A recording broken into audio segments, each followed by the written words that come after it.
Welcome everybody. Fantastic to be here, and it's an incredible opportunity for us to reach into the community and reach into the sporting community and beyond, and share some knowledge and sort of upskill everybody in some level with the best that we can do in these times. So firstly, I'm John Gloster, and some of you may know me from the cricket world, having been physio for the Indian cricket team, and then with the Rajasthan Royals now as the head physiotherapist and medical coordinator since 2008, right through till now. I also have done quite a lot of work overseas with cricket, both in Bangladesh and in England with international teams, as well as some of the leagues all over the world. But I'm very, very interested also in what's happening in India with sport in India. I've now been in India for nearly 16 years. So I'm very familiar with what's happening on the ground in India in terms of sport at both at the top of the pyramid, what we call the pointy end or the elite end, as well as at the grassroots and at the school level. So I'm finding that particularly stimulating, particularly the in-school and grassroots physical education side of it. And that's what we'll be talking about today. I've also been very fortunate enough to be the head of quality performance in the Sports Village schools and academies, which has allowed me to really penetrate deeply into this sports education sector in India and see what we can change there. I'm also the head of sports science and sports medicine for the Go Sports Foundation, which is nurturing and bringing to the fore the next generation of the Indian Olympians. So for me, this is a really wonderful, challenging time, and my way of contributing back into Indian sport at some level. So there'll be some opportunities to raise some questions. So just put them into the chat box, and we'll get to those questions at the end of the session. So what I'll do now is I'll share my screen, and we'll bring up a PowerPoint presentation that I'll be talking from. So it'll hopefully make a little bit more sense to you all.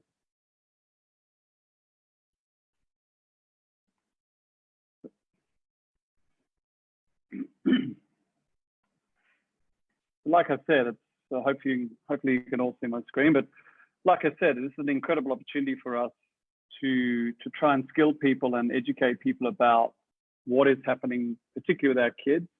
The original sort of conversation or topic I was going to talk about was building a sporting champion.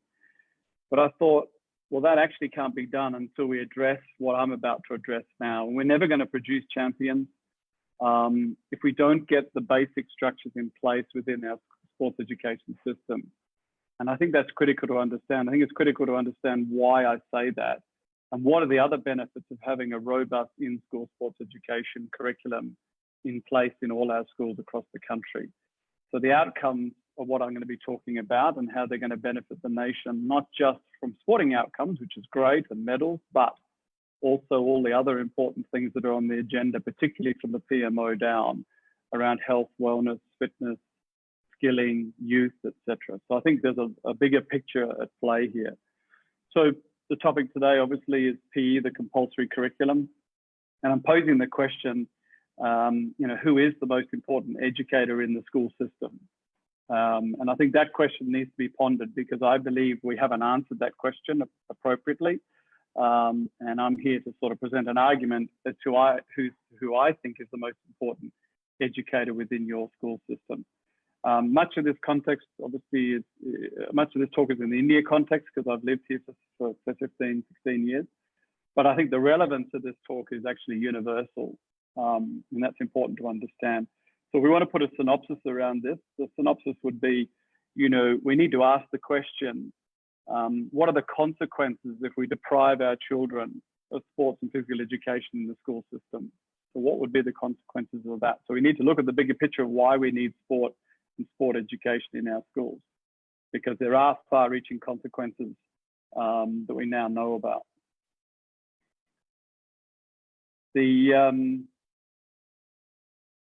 probably all familiar with how it used to be. This is a 15th century Flemish painting. Obviously, that's how kids used to be. Lots of activity, lots of movement, lots of play, lots of expressive physical expression. But sadly, that's Peter Bruegel's 1560 Flemish painting. But sadly, the picture obviously is very, very different today. And it seems, that today this is probably the more of what we see. And I think, the majority of time that kids are spending now is on their gadgets or engaged in some sort of technology or technological devices.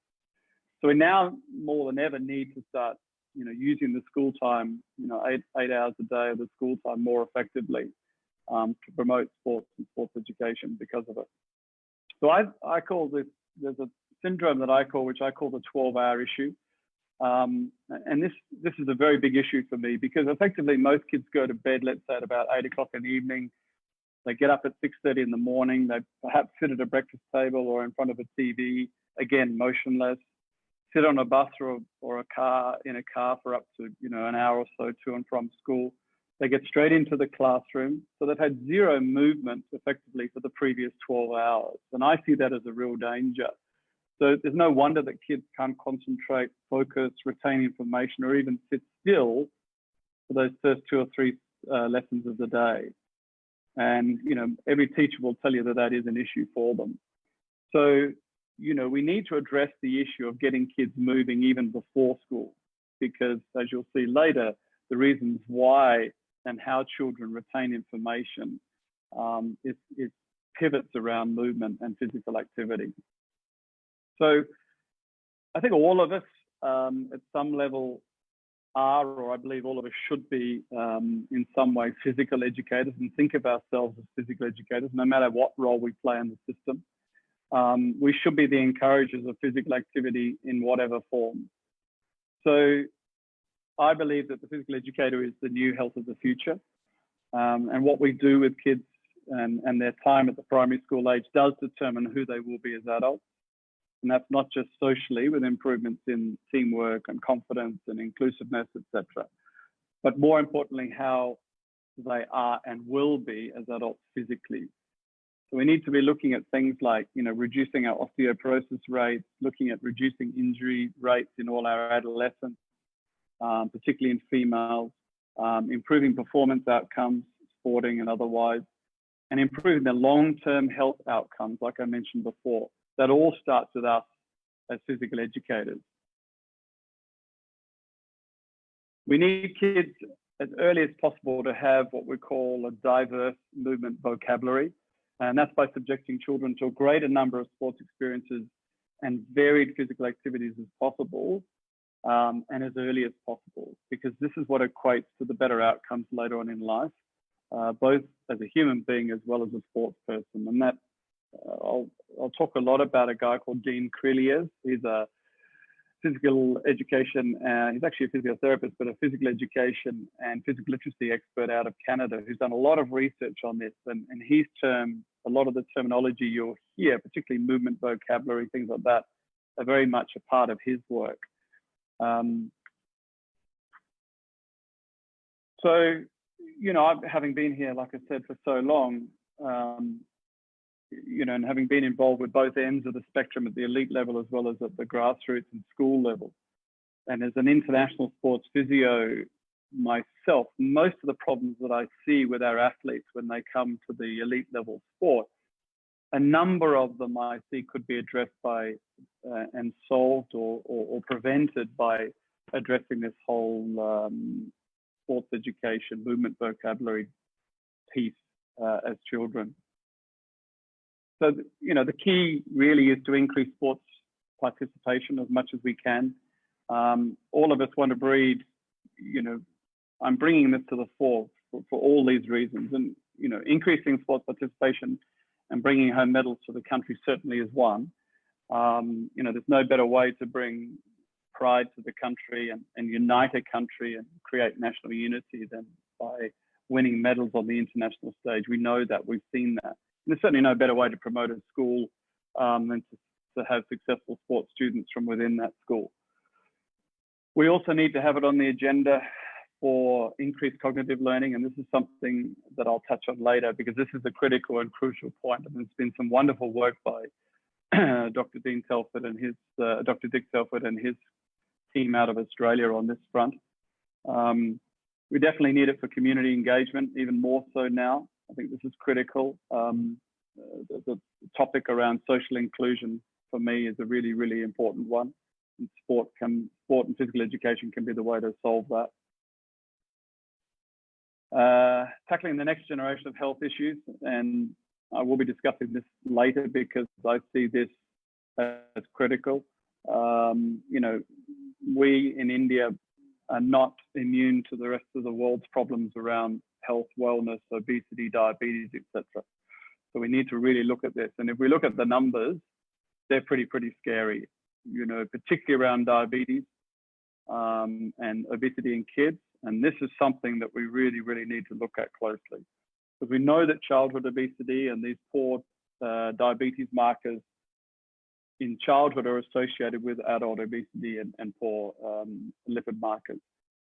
So, and we know the consequences of that being hypertension, diabetes, cancers, you know, poor ability to be active, low self-esteem, and all the other parts of that. So one part of that problem is the physical side. The other part of that problem is the nutrition side, and that needs to be addressed at some stage as well. But I really think we need to look at some of these numbers and start worrying about how we can change that. And I can tell you that the best place to change that is within the school system. Because unless we tackle this, we're not going to have sports kids or kids able to play sport. We're going to have a much bigger issue on our hands, being a health and wellness issue.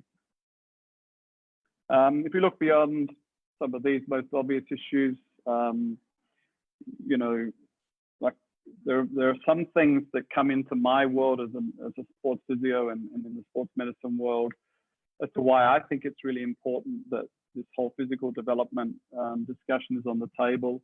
And some of the less obvious ones to some of you may be around things like tendinopathy. You know, preparing children to be athletes later on in life starts around the ages of between 2 and 7.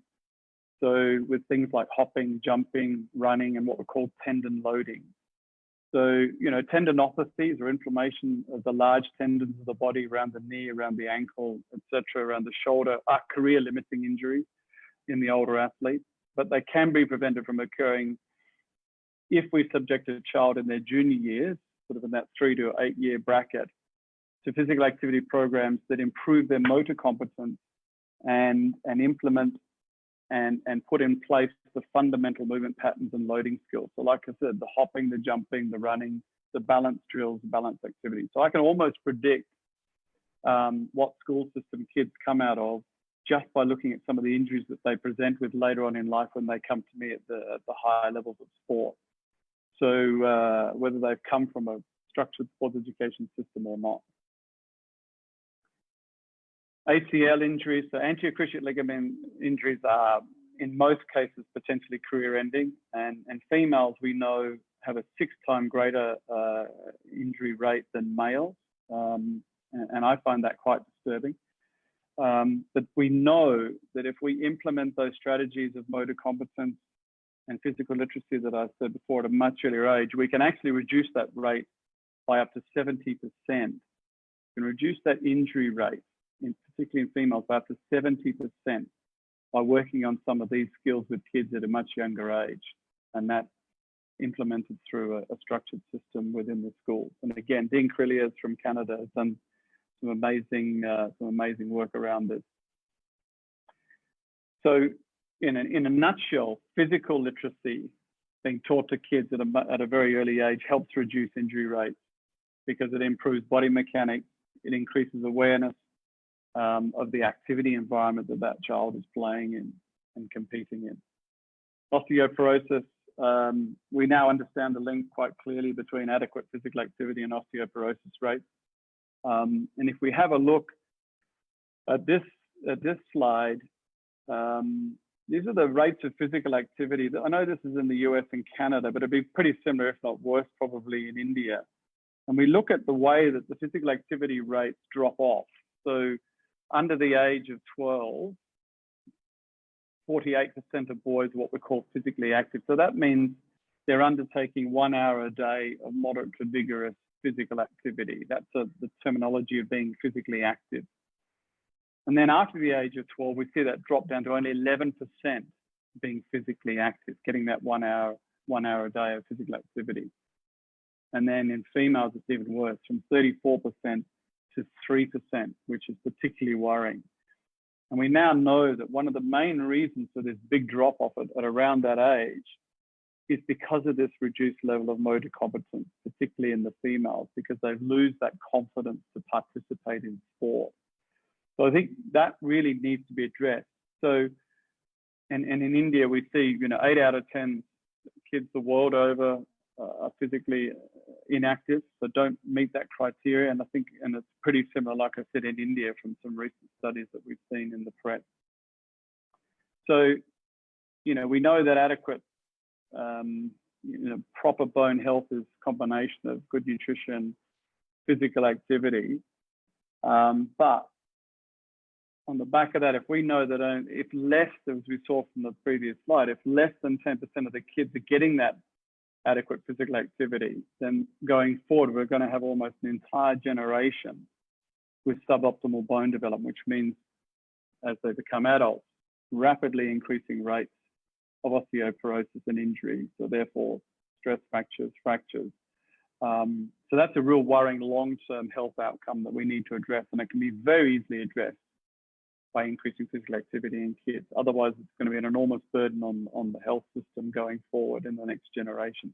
So we look about putting into and taking out of our bone and tendon bank. So as you can see, really up until about the age of 20, the bank's open for you to put these deposits in, to develop bone, to grow soft tissues. But after that, so that needs to be done optimally in that period, because after that, we then tend to be subtracting from that bone and tendon bank. So we need to make the most of our childhood and adolescent years to really build robust bone and robust tendon. So as a sports physiotherapist and a sports medicine practitioner, this is critical for me because it does determine outcomes for kids from an injury perspective as they get older in life. So again, coming back to Dean, there's Dean there. Reduced levels of motor competence means kids have less confidence to participate in sports and physical activity. That's how he describes it. And that's why he sees that big drop off at around the age of 12 and why they drop out of the system. It's this lack of motor competence, which I think is really sad. So they don't have the motor function to participate and enjoy and be involved in sport and physical activity within the school setting or even the after school setting. So we're seeing, and therefore, an increase in the sedentary behaviours. I think we know that sport and PE has to be engaging. It has to be fun, and it has to be interactive at all times if we want to get the results we want, and to make sure it's an ongoing thing for kids, and it becomes part of their habits and their school life. But recent studies do tell us that there are some major barriers to children gaining adequate physical activities in the school setting. And here's a list of them here. Lack of motivation to be physically active is one. Lack of support from school teachers or the school system is another. Lack of time due to school commitments. So that needs to be looked at very closely. The teacher's own beliefs, perceptions and attitudes towards physical activity, and also poorly trained teachers and coaches within the system. So, that's been a big emphasis on us, is going back and reskilling and retraining the coaches within the system, because that's where it all starts. They're the ones that are responsible for keeping these kids engaged and motivated to stay in physical activity and sport and to enjoy it. And then coming back to the final one again is this lack of motor competence and physical literacy, which has to be taught. They're the basic foundation skills: hop, jump, kick, throw, and catch, that have to be taught at a very young age in order to be retained. They're not skills that you can gain later on in life, particularly after the age of about 13 or 14. So it's imperative that we do it within the system, within the structured school system. So therefore, there's a big focus now on school sports and activities, which has to be driven by the institution itself, keeping in mind all these factors as well. Ken Robinson, wonderful TED talk that he did a few years ago, where he talks about that most educators feel that learning starts from the shoulders up, and the many see the body as just an instrument to move their head around. So again, we need to challenge that. And as physical educators, we at all levels must be challenging that. And there are many reasons for me why children need to learn from the shoulders down. I talk about this concept of learning from the shoulders down, and I believe all education starts from the shoulders down. So again, this whole concept for me around vitamin M, I talk about movement being medicine and vitamin M being movement. This is probably as a physio and somebody in the sports science world would be my key message. And I'm constantly driving this message in my profession at all levels and at all age groups, because I believe that movement's at the core of everything. It's the core of health, as we've discussed. It's the core of cognitive development. It's at the core of sensory processing. But sadly, movement is rapidly on the decline. And all learning for children is driven by movement. So ADHD children, so kids, ADHD children or sensory kids who have sensory processing disorders are always on the move. And they're on the move because that's how they make sense of their world. That's their way of making sense of the world around them. That's their way of dampening down the multiple sensory inputs that are coming into their brain at one time. So they need movement to process information. They need movement to process inputs that are coming into their brain. So movement is critical for kids, particularly kids, and there's more and more of them today who have sensory processing issues and what we call ADHD type symptoms. So movement is a fantastic tool to overcome those.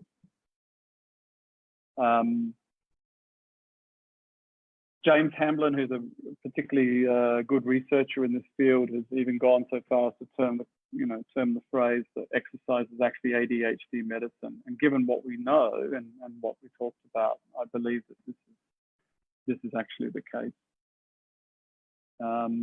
Here's just a MRI of a study, of a before and after study of a child's brain after a 6-month school hours physical activity project. So kids that participated in it and kids that didn't participate in it. So we can see rapid changes in neural activity in children's brains during and after physical activity, which is of significant benefit for them at a number of levels.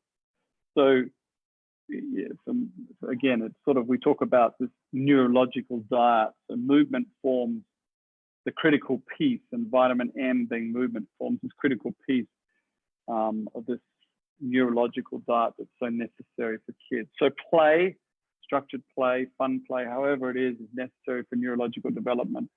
It improves neuron growth and connectivity. We understand that much better now through our imaging studies. And we know that the developing brain needs experiences to grow. So the more experiences means more greater neurological connected growth. So therefore, kids need a sensory-rich environment around them to explore, and they can explore that through movement. There's an understanding now, because the movement center sits right alongside the language center in the brain. And because there's much less free play and structured play today, we're now seeing, and therefore movement drives language. We're now seeing a lot of delayed vocabulary issues with younger kids because of this less free play and less physical activity in the younger children. So again, these are things that we really need to address. And this is part of the bigger problem of depriving kids of physical education and movement in the school environment and the after school environment. So, you know, I again keep coming back to some of these little sayings that when we deny children play and physical activity, we're actually denying them the right to understand their world. So this all suggests that movement aids learning, and the integration of physical activity across the curriculum may enhance learning in other curriculum areas. I think that's critical to understand as well. So, you know, it challenges the belief that schools need to increase their academic time and reduce physical activity time to improve academic performance. You know, there's an old, I think there's an old popular Hindi saying that roughly translates to, if you study hard, you'll live like a king, but if you play sport, you'll ruin your life. But I think we can now perhaps translate that to say that if you play sports, you can actually save your life, particularly for our kids. And that reality is based on research. And you know, there's so much more research out there now that, you know, links physical activity and improving academic performances. And this is just a graph to show the number of studies over the years and the sudden uptick. In fact, I think last year there was around 150 research published articles that were studied, that were put into the public domain purely on the relationship between improving academic performance and physical activity. So I think, you know, there's enough evidence out there now. There's a huge body of evidence out there now. Some of those studies, this is a really wonderful one, the Easy Minds, encouraging activity to stimulate kids' minds. That was one done out of Australia through David Lubens and his colleagues at University of Newcastle. Wonderful study.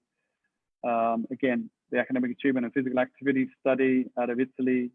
So, you know, I can go through so many of them. Probably the one that stood out for me most was the Look, LOOK, Lifestyle of Our Kids study out of Australia, which Dick Telford, Professor Richard Telford from Australia was involved in, which was probably the most significant of the studies, given that it was a large longitudinal study over 11 years, a large cohort longitudinal study. And the object of this study was to try and investigate if the loss of specialist primary school physical education was detrimental to the physical and psychological development of 21st century children. And if we look at some of the outcomes of that study, we found that there were significant changes, positive changes in their NAPLAN scores. So NAPLAN is the National Assessment scores, education scores in the Australian system.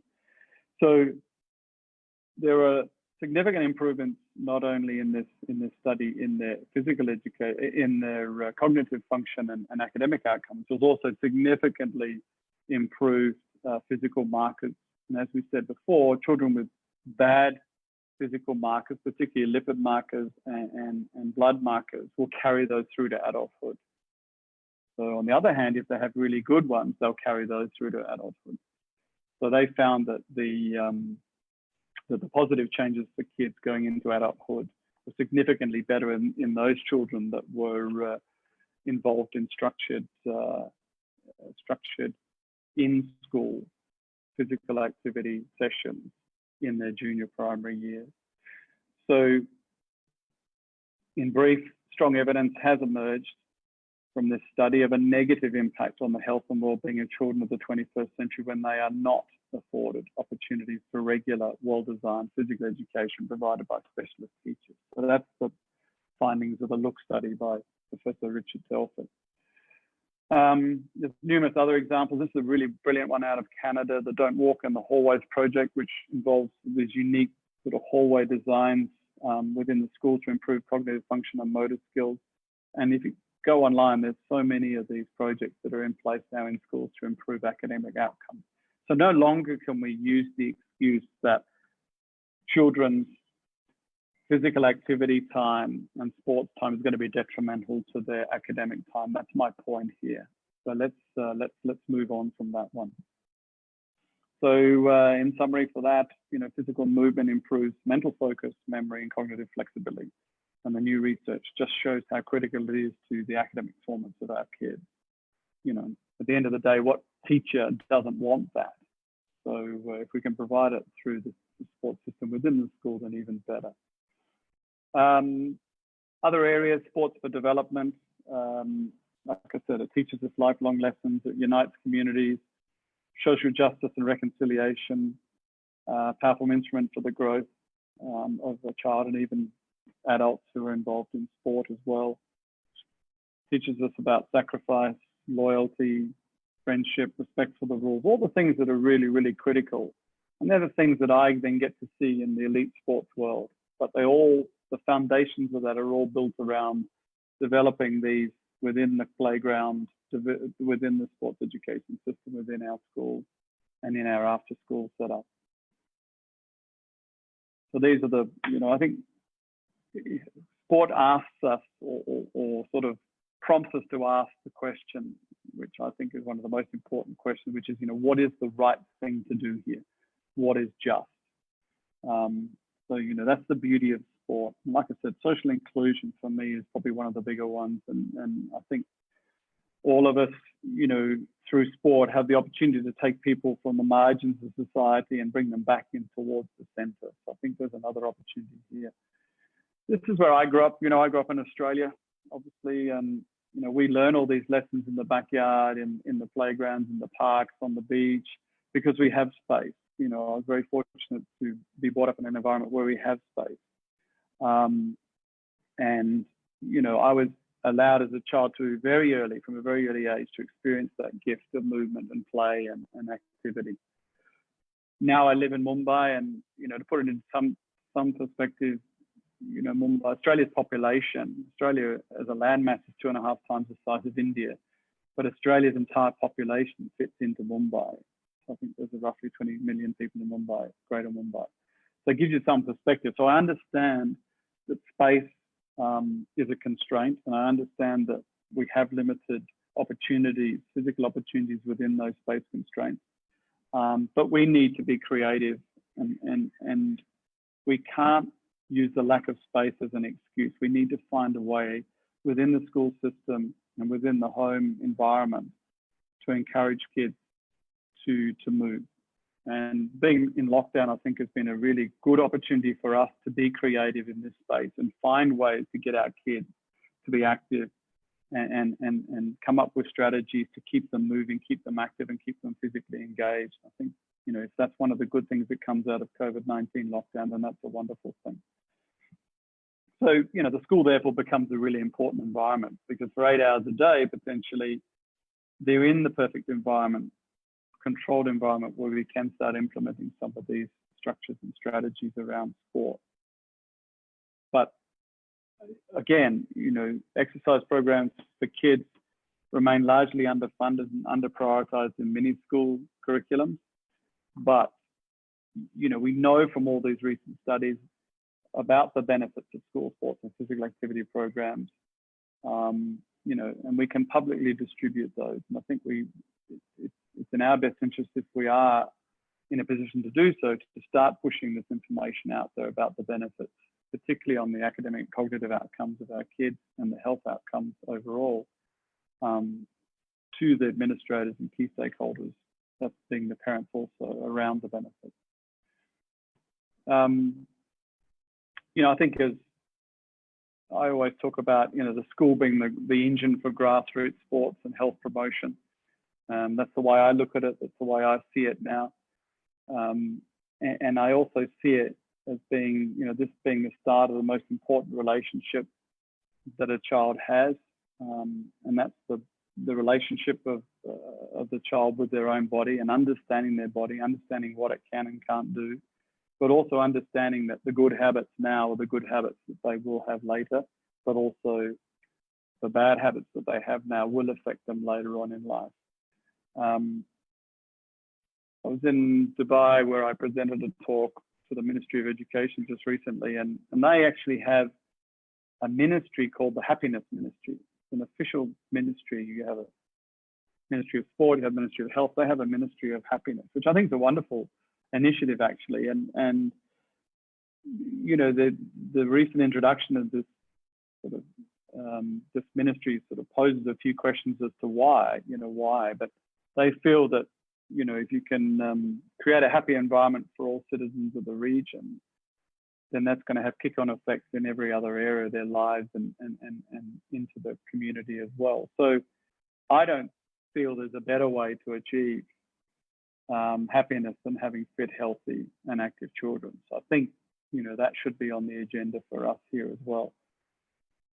Our Prime Minister and his Skill India initiative, I think, we all know about it. I think it's a wonderful initiative, and but I've also asked the question, who should we be skilling and what should we be skilling?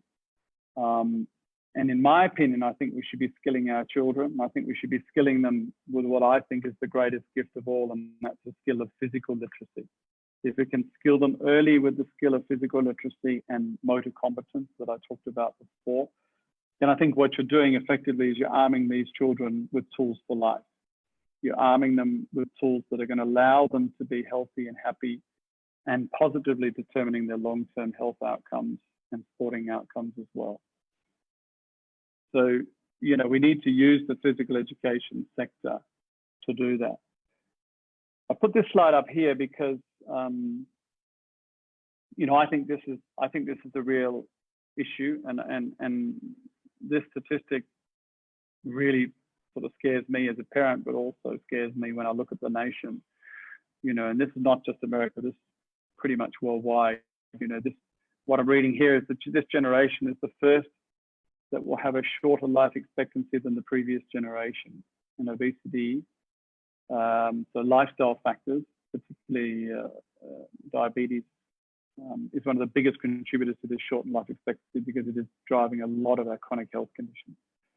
So, you know, it's sad to know that, you know, my child who's 10 is probably not going to have as long a lifespan as what our generation has. And I think that's really, really sad when that should be improving.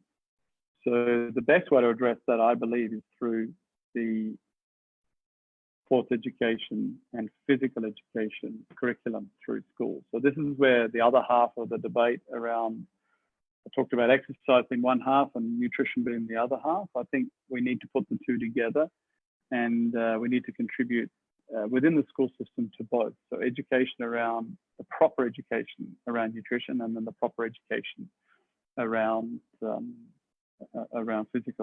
physical side. So, you know, this is Shane Watson, who I've worked with for many years around the world with cricket. You know, what he says here, I can't imagine a future where my children won't live as long as I do because of the devastating health effects of sugar. So these are some of the messages that are now becoming, you know, coming to the fore around why and what we need to do. And there's no better delivery mechanism, I think, for those messages is through the school sports education system, if it's in place and it's robust enough to do so within our schools. So, you know, it's all about fixing the bottom of this pyramid, which is the foundation, where PE, sports education, grassroots sports, and then building those basic skills of physical literacy and motor competence to keep kids engaged in sport and have the ability to be engaged in sport as they get older. So this is the bit that we really need to work on, and this is the bit that I'm, you know, focusing on now. Yes, I'm still involved at the elite level and wonderfully so with all the elite athletes of the world, but it's really, if we're going to fix the problem for good, then we've really got to come back to the bottom of this pyramid, because without a healthy, robust sports education and physical education system in place, then it's difficult for us to expect any other positive sports outcomes at the top of the pyramid. So basically, what your input versus your output, you know, your output's only as good as your input. So if the kids coming in the bottom of this pyramid do not have physical literacy and motor competence skills, they will never become sports people and therefore benefit the nation with sports medals later on in life. So we need to get to the bottom of this pyramid and dig a little deeper down here and put more effort into the base. Then we will start seeing the growth of the after-school sports, community-based sports and sports initiatives, and then the pathways through to the elite sports will be better visualized and better laid down. But at the moment, we need to fix the base, because without the base, we don't have the top. But the bigger that base gets, and the more kids that come in at the bottom with these skills, the bigger the pointy end gets for our elite sports outcomes. So that's why I'm excited about diving into this space at the bottom of the pyramid. And then a bonus to that, obviously, is the long-term health outcomes for all as well. So if we don't address that now, then there's going to be a huge burden on our health system going forward as well. In fact, I think the studies tell us that I think by 2026, both America and India will exhaust their entire health budget just treating diabetes-related illnesses alone. I think that in itself is pretty scary. But that is completely reversible if we address both the nutrition side, and that's a complete lecture on its own, as well as the physical education side. We can undo that statistic very, very easily. Within the school system, you know, if you look at it, the science teacher really, you know, I'm coming back to sort of the question that I posed at the beginning about who is therefore the most important educator within the entire education system. You know, your science teacher really only controls the science outcomes, the math teacher, the math outcomes. But when you think about it, it's the PE teacher. If they're properly trained and they're properly positioned within the system and they're given the time, they are the most important people in our system, because they influence everything. They influence our long-term health outcomes. They influence our long-term sports outcomes. They influence the social outcomes of our children, how they communicate, how they interact, how they integrate. So many of the problems that we talked about and so many of the agendas that have been driven from the top down can be addressed by putting more emphasis back onto our sports coaches and our sports education, physical education curriculums within this country. So, you know, let's keep children's health and fitness at the forefront of the agenda. We can't let it fall off the table. We can't let it fall off the agenda, particularly in this sort of high-tech world that we're all living in. So let's arm our children now with the necessary tools to keep them fit and healthy for life. So, you know, I think when I talk about assets, you know, I work with international cricket and particularly IPL, where the players are our assets, extremely valuable assets. You know, they're worth millions of dollars. So we need to ensure that we get value out of our assets. So one of my jobs as a, you know, in the sports physio world is to mitigate risk around those assets and ensure that we get a return on them. If you want to look at it from a business sense. So managing those assets more appropriately. So please, let's look at our children as our assets, and we, being parents and teachers and educators, as their asset managers. And I think, you know, the PE staff and all the coaches, we need to look at them as our assets within the system. We need to manage them appropriately in order for them to then get a return on our assets, being our kids and the outcome. So, you know, for me, when I look at the measure of success and the outcome of success of a system or an institution, for example, like a school, I think all you got to do is go and stand at the gate, you know, when kids are let out of that school at 3 p.m. in the afternoon. And if they're smiling, then that's success. That for me is the only outcome that I want to see. And I'm pretty certain that it's the PE system in place in that school which plays a big role in determining whether that kid smiles at the end of the day or not. And it may not be a direct result of their sport that they play, but it may be an indirect result in that they've now got a better outcome in their math test or their science test. They're now better included with their friends. They're able to communicate better, whatever it may be. So that for me is success. Okay, so there are direct outcomes of success when we look at the sports education system, and there are indirect outcomes. And I now think that it's the indirect outcomes that are actually becoming far more valuable for us. So let's now look at that, and coming back to my original question that I posed, you know, who is the most important educator within our system? So I think we've answered that. And, you know, I'd like to think that all of us are now on the same page, so to speak, and understanding the importance that not only the system plays, but the people within the system play. And the Sports Authority of India has done an amazing job recently of focusing back on the coach and upskilling the coach, and now starting to understand that the coach is integral to this entire equation. And for that, I'd like to applaud them. And my role here in India, and one of the reasons why I'm still in India, is I still think we've got a lot of work to do in this space. Yeah, so I think in terms of where I am in this presentation, I'm hoping that you now understand that we can talk about building, like I said, you know, that sporting sort of creating that sporting athlete, creating that sporting outcome. But I think it's not as easy as just creating it, through one system. I think we need to go back and really address the entire system. But in order to do that, we need to go back to the bottom of that pyramid. And it's lovely that we've now recognized, and the language around a lot of the conferences that I've been to recently in India has changed. And now we are realizing the importance of changing the outcomes of sport in this country from the bottom up, effectively. And, even in Australia, over the last decade or two, we've seen a decline in the number of positive medal outcomes at international competitions, particularly Olympics. And the questions were asked around why that was so. And then when they went back and looked, they realized that it was because we'd forgotten about the bottom of the pyramid. We'd forgotten about placing such a big emphasis on children's sport, in-school sports and community sports. So now there's a real push back in Australia to go back to that as well. So I'll hand back to the FAI now, and I believe there may be some questions that are going to come through, and I'll happily answer a few questions that people may want to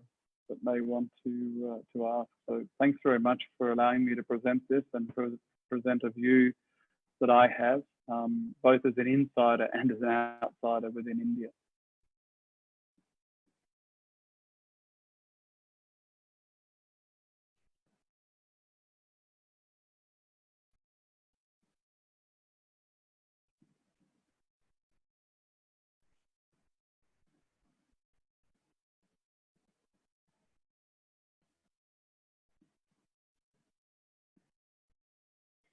So I'm just waiting on questions to come through.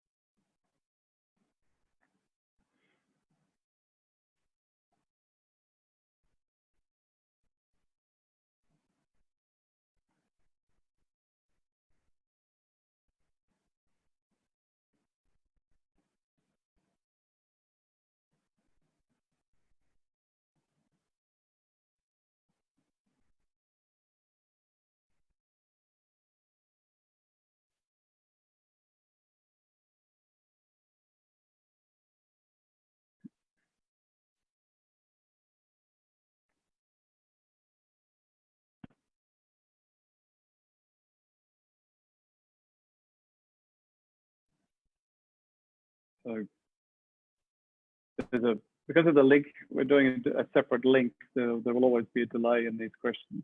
So anybody who wants to ask a question, just go onto your chat box that's there with you, and I'll reply once they're sent through to me from our other links. So more than happy to answer anybody's questions on any topic. It can be related to the topic we did today. It can be related to anything sporting in this country. As you know, like I said, I've been here for 15 years, so I'm very familiar with the sports ecosystem within this country and its pluses and minuses. But there've been some amazing changes over the last 15 years that I've been here, and all for the positive, which is fantastic to see.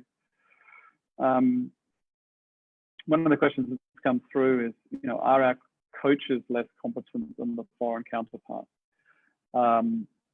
I think some of the coaching here is outstanding, purely because they're able to bring athletes from an area of virtually nothing to compete and be competitive on the international stage. And we've got so many examples of how individual coaches have done that, from the Deepa Karmikas of the world right through, where we've seen these coaches who've had no exposure internationally bring athletes successfully onto the international stage. So I don't think that it's a competence thing. I think what they lack perhaps is some of the ecosystem of support around them, which we need to provide. And that's, through the foundation work that I'm doing, I'm providing that sports medicine, sports science ecosystem, which is so important for these athletes. So the coach then knows that the athlete is looked after in one of the key critical areas that they have, which is injury. So I don't think they're less competent. I think with the skill sets that they've got, they're innate, they're almostly, inbred skill sets that they've had. What I think is a positive is if we can supplement that with some inputs from outside, with some new techniques, with new technologies, particularly with data that's available now, just how good could some of these coaches be on the international stage? So we've often looked overseas for coaches, and in some sports we may still need to do so, but for the majority of sports that I've seen now, the competency in India is as good as anywhere in the world. Just trying to go through some of these ground activities and the results. Structure of your work. Yeah, some of these. Should the country as one have a standard PE program? It's a really interesting question, and I think there needs to be certain standard structures in place. And the reason I say that is because the term that I used before, the two terms that I used before, one was physical literacy, the other was motor competence. And there are certain programs and physical education platforms that deliver very effectively in ensuring children develop those key skills. If they don't have those key skills in place, what we call the foundation skills in place, by the time they're sort of 10, 11, 12, then they will never develop those skills. So no matter what ambition or desire they have to go on and be successful in highly competitive physical sports later on, they probably never will be able to. So the key is around building the foundation. And so for the foundation building education, I think, yes, we could have almost a standardized protocol across the country. As we get older and it becomes more sport specific, then it may need to vary because of the regions. And we know that the physicality for some regions is very different. We know there's environmental differences that need to be addressed. But for the primary programming, I think there's some fantastic programs in place. And I think something is better than nothing. But that something also needs to be backed by really good science and research to show that what we're doing is going to be effective in developing those two key areas of physical literacy and motor competence. Because from that's their springboard into health, wellness, and better sporting outcomes later on in life.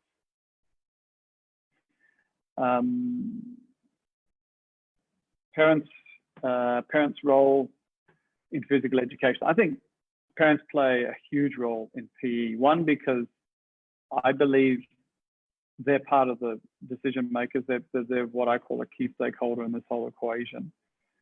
The reason being, there's an old saying, what has been seen cannot be unseen. So kids who see active, vibrant, healthy parents will embrace those habits as well. So it's really important that kids see us being healthy, being active, making efforts to participate in physical activity. So I think that is really important. And the parent can also, at some level, influence the education system as well. And I think if a parent or a group of parents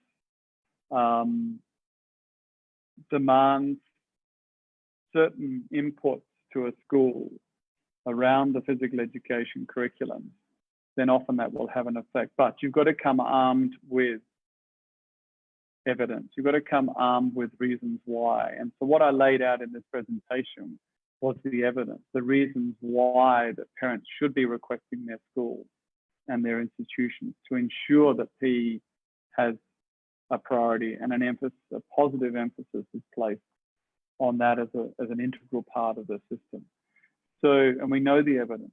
So the evidence is there in abundance, and all the benefits. So yes, I do think the parent plays a really big role in this whole PE sort of discussion that we're having. I'm just trying to read these questions. They're very small.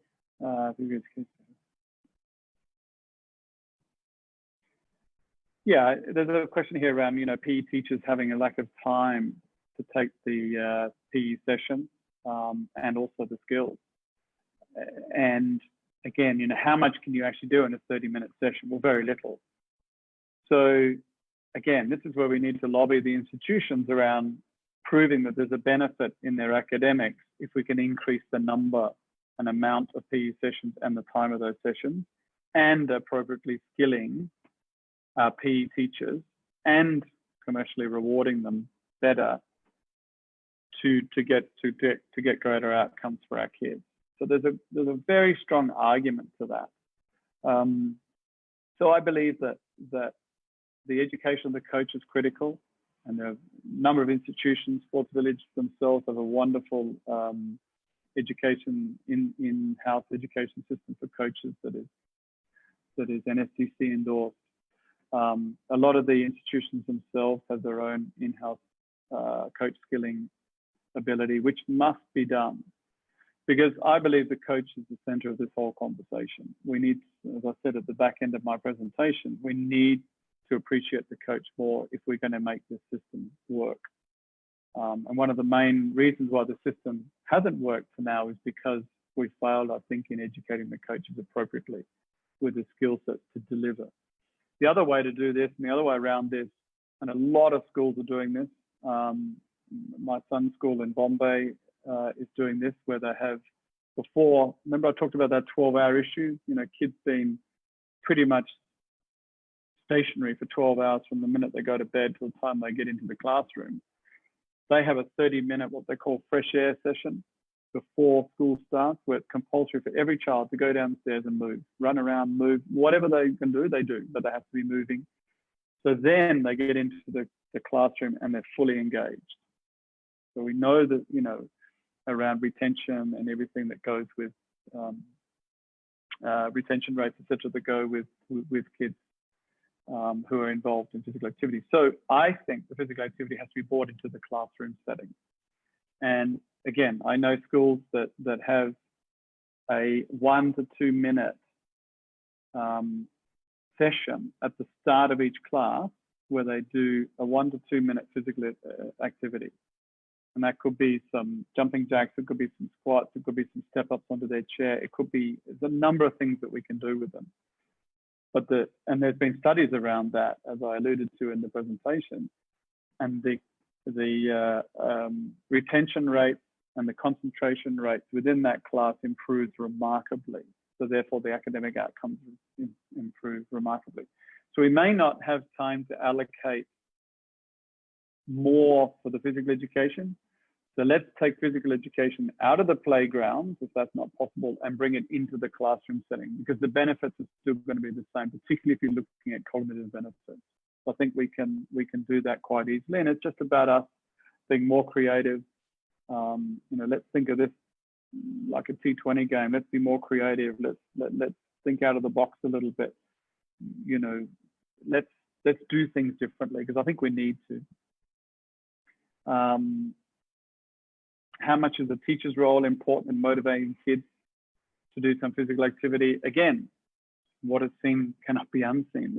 The kids have to see teachers taking the stairs. They have to see teachers encourage them to be physically active. They have to see teachers who want them to be physical within their classrooms as well. We can take that 2 minutes at the beginning of a class. There was a study done recently where they actually timed how long it takes the kids once they enter the classroom to the class actually starting. And it's something like 5 or 6 minutes to effectively starting the class. So why can't we use that 5 minutes constructively to implement some sort of 2 minute physical strategy within that class? And you don't need to do it before every class. Maybe it's like 3 or 4 classes a day, but you're going to get a positive benefit from that. So the teacher plays a very big role in this. So we have the parent being a key stakeholder in this. We have the teacher being a key stakeholder in this.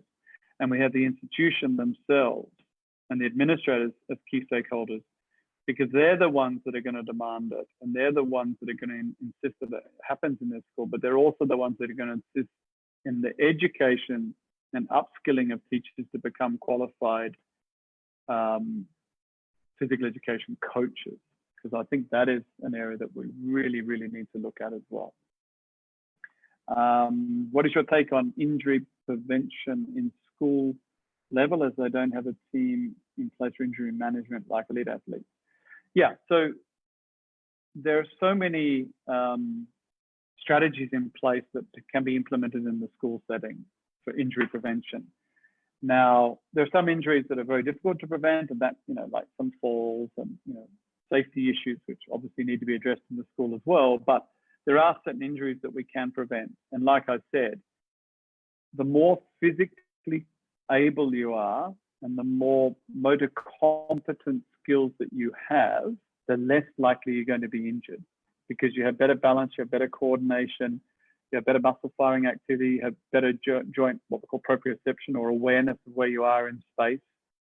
So by implementing those foundation skills within the program, and that's just a series of exercises and fun games and play at a very early age, that in itself is an injury prevention strategy for later on in life. And I again alluded to that in the talk about reducing ACL, cruciate ligament injury rate, improving tendinopathy injury rates, improving osteoporosis rates. So all these things are part of that. That's an overall injury strategy, prevention strategy in itself. But there are more specific, as they get a bit older, injury prevention strategies that can be used in schools. One of them that comes to mind is the FIFA, which is run by the Football Association, FIFA 11 plus kids program, which is an injury prevention program which was put in place for kids football, but it's really relevant for all sports actually. So it's just a series of 11 exercises that kids can do, which will prevent them significantly prevent them from getting injuries. So I think that's, there's lots out there, but I think it's critical that they're in place in schools. But the best one to do is just get them more physically able and motor competence from a younger age, and you'll prevent the majority of injuries that we need to worry about. There's another one here. How important is physical fitness in utilizing ground activities? It's an interesting one. The overall athletic development is so important to most sports in their upbringing, structure, their work ethics. I think what you mean there is, how important is it to their overall growth and development, and it's critical. And particularly in the time that we're in now, and the benefits of physical activity on immunity and keeping kids healthy and safe. And I think one of the things we really need to be focused on now is what we call long-term health outcomes. So I'm interested in the long-term health outcomes, but I'm also interested in the long-term mental health outcomes. The sport can help a lot in that. But another big agenda that's on the table here and is on my agenda is this whole social inclusion. And I don't think there's a better way to do that than in sport. And I think it gives us a better opportunity to know our neighbours much better. And I think all of us need to do that. I think we need to understand and know our neighbours better and that can be your neighbour physically within your building, in the next neighbourhood, in the next city, in the next town, in the next country. So there's a bigger picture to this. And, I've been in dressing rooms, I can remember 2008 when we won the IPL, there were no borders in that dressing room. There were no boundaries. There were no, everybody, there were a lot of neighbors in there, and I've seen what sport can do to socially include people who perhaps otherwise may be on the outers. I've seen Indians jumping up and down, hugging South Africans, hugging Pakistanis, as we had in the team in those days, hugging Australians. Everybody comes together. And I don't think anything does that better than sport.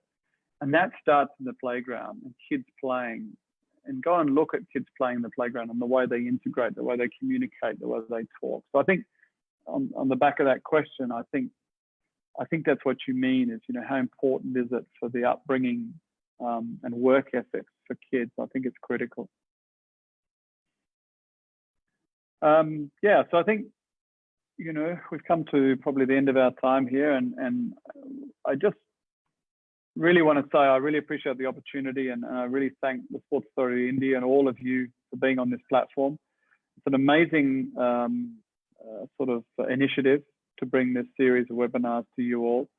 on various topics. And again, I took on a lot of topics and doing a lot on the moment, obviously around COVID-19 and elite sport and how we're managing them and whatever. But I thought it was really important to bring this topic, bring this to the agenda, because I don't think we've addressed it as much as we should. And I'm really happy now that we're talking about physical education and we're talking about kids being the foundation for all our sports outcomes in this country. So I thank Sports Authority of India for the opportunity, and I really look forward to another opportunity to present to you all and